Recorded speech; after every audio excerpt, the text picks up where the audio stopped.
तीनों में से सबसे ज्यादा डाइपोल मोमेंट किस चीज का होगा और क्यों होगा? हम डायग्राम बनाएंगे CCl4 का इस प्रकार से। ये रहेंगे 4 क्लोरीन एटम, ठीक है। इस बॉन्ड का डायरेक्शन चूंकि क्लोरीन नेगेटिव है किधर जाएगा? उस डायरेक्शन में। ये भी कहां जाएगा? इस डायरेक्शन में।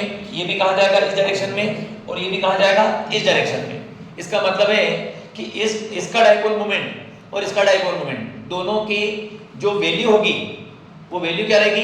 बराबर। लेकिन चूंकि डायरेक्शन क्या है? अपोजिट। तो अगर मान लिया जाए कि इसका डाइपोल मोमेंट कितना है? x, इसका कितना है? x, बराबर ही होगा।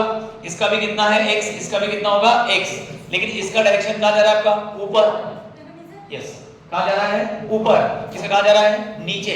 इसका मतलब है कि जब इन दोनों को प्लस करने जाओगे, रिजल्टेंट निकालने की बारी आएगी, तो रिजल्टेंट में आप एक के आगे लिखेंगे प्लस और एक के आगे क्या लिखेंगे? माइनस। इसका मतलब x माइनस और x क्या होगा आपका? प्लस। वैल्यू क्या हो गई? 0। ऐसे ही यहाँ पे रिजल्टेंट निकालेंगे आप लोग, तो ये रहेगा x एक प्लस में, एक काय में रहेगा माइनस में। इसका रिजल्टेंट क्या हो जाएगा? 0। तो ओवरऑल जितने बॉन्ड हैं सारे बॉन्ड का डाइपोल मोमेंट का जो रिजल्टेंट है वो क्या होगा? इसके लिए 0 हो गया। क्या हो गया यहाँ पे? 0। अब हम बात करेंगे नंबर 2 की। दूसरे नंबर पे हमारा क्लोरोफॉर्म है।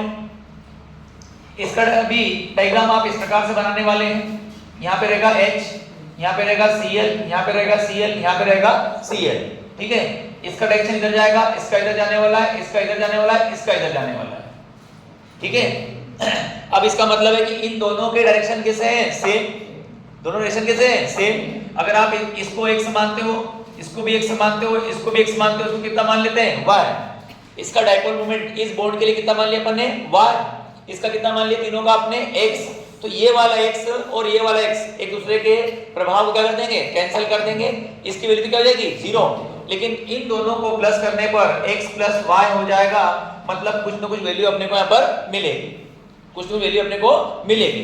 समझे आप लोग? लेकिन अगर हम लोग बात करें तीसरे नंबर पे जो है कंपाउंड CH2Cl, इसकी बात करते हैं, तो यहाँ डायरेक्शन इस प्रकार से आपने बनाया। ये H Cl और क्या ले लिया अपन ने? Cl। ये इधर गया, ये इधर गया, ये इधर जाएगा, ये इधर जाएगा, ठीक है। इसको अगर अपन ने y माना, इसको भी क्या माना अपन ने? y। ये क्या माना है? x, ये क्या माना है? x। अब हम रिजल्टेंट निकालेंगे। क्या निकालेंगे? रिजल्टेंट। तो देखिए चूंकि डायरेक्शन सेम है, डायरेक्शन क्या है? सेम, इसलिए साइन क्या आएगा? प्लस का। इसका भी डायरेक्शन क्या है यहाँ पे? सेम, साइन क्या आएगा? प्लस का। सभी को अगर प्लस करोगे तो x plus y plus x plus y, इसका मतलब आंसर कितना आएगा? 2x plus 2y।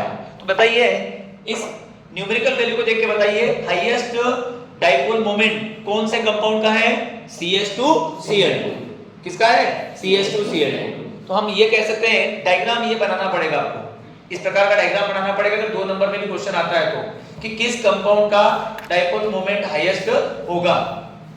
तो यहाँ पर आंसर क्या है बेटा आपका? CH2Cl2। और क्यों होगा उसका रीजन आपके सामने है।